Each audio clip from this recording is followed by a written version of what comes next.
ఓం శ్రీ గురుభ్యో నమః. జ్ఞానానందమయం దేవం నిర్మలస్ఫటికాకృతిం ఆధారం సర్వవిద్యానాం అయగ్రీవం ఉపాస్మహే. త్రయంబకం యజామహే సుగంధిం పుష్టివర్ధనం ఉర్వారకమివ బంధనాత్ మృత్యోర్ముక్షీయం అమృతాత్. ఇక్కడ పరమాచార్య వారు నడిచే దైవం వారు చెప్పినటువంటి విషయాలు దేవుని స్వరం అని ఆ పేర కంచి మట్టమాళ్ళు వేశారండి. దాంట్లో కొన్ని విషయాలు నేను ఇప్పుడు చదువుతున్నానండి. అంటే కొన్ని విషయాలంటే ఆయన చెప్పి ఉన్నారు. ఆయన చెప్తున్న దానిలో సుస్థిరమైన అటువంటి ఆనందం అంటే ఏమిటి, సుస్థిరమైన ఆనందం అది విషయం అదనమాట. పరమాచార్య చెప్తున్నారు, ఇది కృతయుగంలో భృగువు వరుణులకు జరిగినటువంటి సంభాషణ. ఒకరోజు భృగువు తన తండ్రి అయినటువంటి వరుణుని వద్దకు వెళ్ళి పరిపూర్ణమైన దాన్ని తెలుసుకోవటం ఎట్లా అని అడుగుతాడు. ఇంకా ఇలా అంటాడు, అది ఎలా ఉండాలంటే పరిపూర్ణమే, ఏ కొరత లేకుండా, దేశ కాలాలకు అతీతంగా తన స్థితిలోనే ఉండేది ఏది అంటే బ్రహ్మస్థితి అనమాట. అంటే బ్రహ్మజ్ఞానం గురించి తను అడుగుతున్నాడు.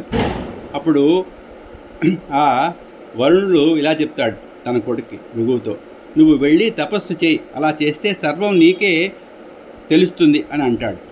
అప్పుడు భృగువు తపస్సు చేయడం ప్రారంభించాడు. అతనికి అప్పుడు ఈ శరీరమే అత్యున్నమైనది అని అనిపిస్తూ ఉంటుంది. అంటే గ్రహింపబడే వస్తువు కంటే వస్తువును గ్రహించే సాధనమే విలువైనదని. అంటే ఇక్కడ గ్రహింపబడే వస్తువు ఏంటి? బ్రహ్మం. గ్రహించే వస్తువు ఏంటి? శరీరం. అది భృగువు వెళ్ళి తన తండ్రితో ఈ మాట చెప్తాడు, శరీరము సంపూర్ణమైనదిగా సర్వోత్తమైనదిగా నాకు తోస్తోంది అని చెప్తాడు. ఇలా భృగువు 5 సార్లు చేస్తాడు. అంటే తపస్సు చేయడం, అతనికి ఏది సంపూర్ణమైనది అనిపిస్తోందో వెంటనే తండ్రి వద్దకు వెళ్ళి ఆ విషయం చెప్పడం. మొదట భృగువు శరీరమును సంపూర్ణముగా అనుకున్నాడు. తర్వాత శరీరం ఒక రోజున శవంగా అవుతుంది అని తెలుసుకున్న తర్వాత అందులో నిలయమైనటువంటి ప్రాణమే సంపూర్ణమైనది అని అనుకున్నాడు. తర్వాత మనస్సు సంపూర్ణమైనది అనుకున్నాడు. ఆ తర్వాత బుద్ధి సంపూర్ణమైనది అని అనుకున్నాడు.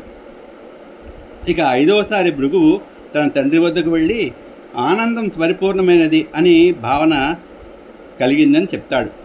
ఆనందో బ్రహ్మ. ఇప్పుడు భృగువు తన తండ్రితో, నేను మీరు సూచించినట్లుగా ఇంతకాలం తపస్సు చేశాను, ఇప్పుడు నాకు అప్పుడప్పుడు కొంత ఆనందం కలుగుతోంది, అది ఏమిటి అని భృగువు తన తండ్రి అయినటువంటి ఆ వరుణుని అడుగుతాడు. దానికి సమాధానంగా వరుణుని భృగువుతో ఇలా అంటాడు, నువ్వు మధ్య మధ్య ఆనందాన్ని అనుభవిస్తూ ఉన్నాను అని చెప్పావు కదా, ఈ చిన్న చిన్న అంటే ఆ చిన్న చిన్న మాత్రలతో అన్నారు. అంటే మాత్రలు అంటే కాలం అనమాట. అంటే ఆ కాలంలో నీవు పొందుతున్న ఆ ఆనందమే పరిపూర్ణమైనది. అది పూర్తిగా అంటే ఆగకుండా నిండుగా అయినప్పుడు దాన్ని పరిపూర్ణ ఆనందం అంటారు. ఇది ఒక్కటే నిత్యం, సత్యం, పూర్ణంగా ఉండేది, దోషరహితమైనది, దేశ కాలాలకు అతీతమైనది అని చెప్తారు. ఈ శరీరం, ప్రాణం, మనస్సు, వివేకం వీటి అన్నింటినీ మించి ఆత్మ అనేది ఒకటి ఉంటుంది. ఆత్మ తనను తాను తెలుసుకున్న చోటే ఆనందం ఉంటుంది అని తన తండ్రి అయినటువంటి వారిని భృగువుతో చెప్తాడు.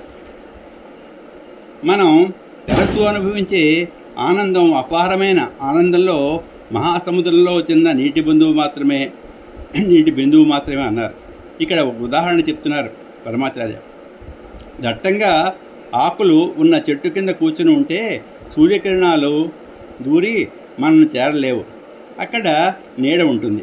ఆ సమయంలో గాలికి ఆ కొమ్మలు, ఆకులు ఇటు అటు కొద్దిగా కదిలితే ఆ సందుల్లోంచి సూర్యరశ్మి మనకు కొంత సోకుతుంది. మళ్ళీ ఆ కొమ్మలు అటు ఇటు, ఆకులు యథాస్థానానికి చేరినప్పుడు సూర్యరశ్మి ఆగుతుంది. అదేవిధంగా మన మనస్సు కూడా ఆనందం అప్పుడప్పుడు కలుగుతూ ఉంటుంది మనసుకి. కానీ బ్రహ్మానందం సర్వత్రా వ్యాపించి ఉంటుంది. అది పరిపూర్ణమైనది. కానీ మనం చేసే ఈ దుష్కర్మల వలన, చంచలమైన మనస్సు వలన, బుద్ధి వలన అది దాగి ఉంటుంది.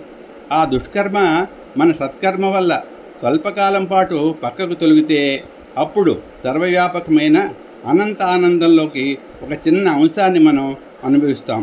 ఈ అంతులేని ఆనందాన్ని చిన్న చిన్న అంశాలుగా అనుభవించినప్పుడు మనం సంతోషంగా ఉన్నాం అంటూ ఉంటాం. అయితే నిరంతర తపస్సు, నిత్య ఆత్మవిచారణ చేస్తూ ఉంటే మనం కూడా ఆ ఆనందపు మహాసముద్రంలోని ఆనందంలో ఒకటిగా అవుతాం. ఇదండి చెప్పారు స్వామి. శుభం భూయాత్.